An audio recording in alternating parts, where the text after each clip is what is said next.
ഇപ്പൊ ഒരു കരച്ചിലിന് ഒരു സന്തോഷം ഉണ്ടെന്ന് പറഞ്ഞപ്പോഴേ പെട്ടെന്ന് എന്റെ മനസ്സിൽ ഇപ്പൊ ഉമ്മി എന്നൊക്കെ പറഞ്ഞപ്പോ ഇച്ചിരി സങ്കടമാണേ. കുഴപ്പമില്ലല്ലോ, നമുക്ക് അതും വേണമല്ലോ. അതെ.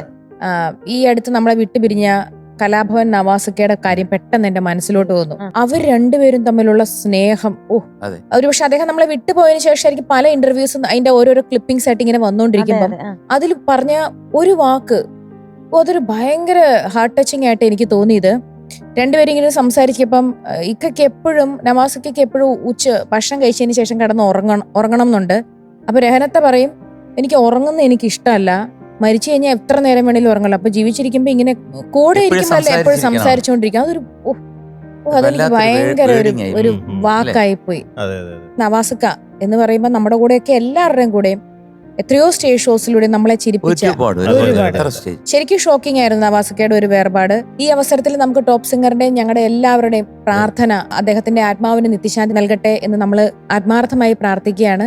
എന്തായാലും നവാസ് എന്ന് പറയുന്ന ഈ 51 വയസ്സില് ഇത്ര ആക്റ്റീവ് ആയിരുന്ന ഒരു മനുഷ്യൻ പെട്ടെന്ന് പോവുക എന്ന് പറയുന്നത്, അതും ആരോഗ്യമൊക്കെ നന്നായിട്ട് ശ്രദ്ധിച്ചിരുന്നു, വളരെ ശ്രദ്ധിക്കുന്ന ഒരാള്, കുടുംബം നോക്കുന്ന ഒരാള്, ഞാൻ കണ്ടിട്ടുള്ളതിൽ വെച്ച് എ ഡീസന്റ് ജെന്റിൽമാൻ. ശരിക്കും അതെ, ജെനുവിൻ ആണ് ആള്, ജെനുവിൻ ആയിട്ടുള്ള ഒരു ജെന്റിൽമാൻ, നല്ല നല്ല നല്ല മനുഷ്യൻ. പോയതിൽ ഒരുപാട് വിഷമമുണ്ട്, ഒരുപാട് വിഷമമുണ്ട്. ഒരുപാട് ഷോ എൻ്റെ കൂടെ തന്നെ ഏഷ്യാനെറ്റിലും പല ചാനലിലും ചെയ്തിട്ടുണ്ട്, ദുബായിൽ പോയിട്ടുണ്ട്, ഒരുപാട് സ്ഥലങ്ങളിൽ. അദ്ദേഹം മിമിക്രി എന്നതിലുപരി എപ്പോഴും പാട്ടിലായിരിക്കും. മിമിക്രി ചെയ്യുന്നതിനേക്കാളും ഇഷ്ടം എപ്പോഴും പാട്ട് പാടാനാണ് ഇഷ്ടം. നന്നായിട്ട് പാടുകയും ചെയ്യും. അതെ, മെയിൽ വോയിസ്, ഫീമെയിൽ വോയിസ്, ചേർത്ത് പാട്ട് ഭയങ്കര ഇഷ്ടപ്പെടുന്ന ഒരാളായിരുന്നു. ഞാനിവിടെ ഒരു പുഷ്പം മാത്രം എന്നുള്ള പാട്ട് ജലദോഷം പിടിച്ചാൽ പാടുന്ന എങ്ങനെയാന്ന് പറഞ്ഞില്ല, ഒരു ദിവസം കാണിച്ചില്ലേ, അത് നവാസാണ് എനിക്ക് കാണിച്ചു തന്നത് കറക്റ്റായിട്ട്. നവാസ് അടിപൊളിയായിട്ട് അത് ചെയ്യുമായിരുന്നു. ശരിക്കും പറഞ്ഞാൽ എൻ്റെ ഫസ്റ്റ് എബ്രോഡ് ട്രിപ്പ് ബഹ്റിനിലേക്കായിരുന്നു. അത് നവാസ് ഞാനും കൂടി ചേർന്നായിരുന്നു. ഹിന്ദി പാട്ടൊക്കെ പാടുന്ന മുഹമ്മദ് അസ്ലാം, ഞങ്ങളെല്ലാവരും, മിൻമിനി ചേച്ചി ഉണ്ടായിരുന്നു, അതായിരുന്നു ഫസ്റ്റ് ബഹ്റിനിലേക്ക് ട്രിപ്പ്. അപ്പോൾ അതിനുശേഷം ഞാനും നവാസും നല്ല ക്ലോസ് ഫ്രണ്ട്സ് ആയിരുന്നു.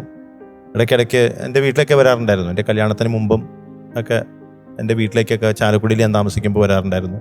എടപ്പള്ളിയിൽ താമസിക്കുമ്പോൾ വന്നിട്ടുണ്ട്. അങ്ങനെ ഞങ്ങൾ വളരെ അടുപ്പമുള്ള ഒരു സുഹൃത്തുക്കളായിരുന്നു. അപ്പൊ നമുക്ക് കളിച്ചിരി മാത്രം പോരല്ലോ അല്ലെ മീനുട്ടി? അതെ അതെ. അപ്പൊ നവാസുക്കെ പറ്റി പറയണോ? അത് നമ്മുടെ അടുത്ത് എല്ലാവർക്കും ഇത്രയും ഒരുപാട് വിഷമം വന്നേക്കുന്ന ഒരു കാര്യമാണ്. ഹോൾ ഇൻഡസ്ട്രി ശരിക്കും അതെ അതെ അതെ, മലയാള സിനിമ മുഴുവൻ ദുഃഖിച്ച ഒരു വേർപാടാണ്. എന്തായാലും നവാസിന്റെ കുടുംബത്തിനും മക്കൾക്കും എല്ലാവർക്കും ഈ അദ്ദേഹത്തിന്റെ വിയോഗം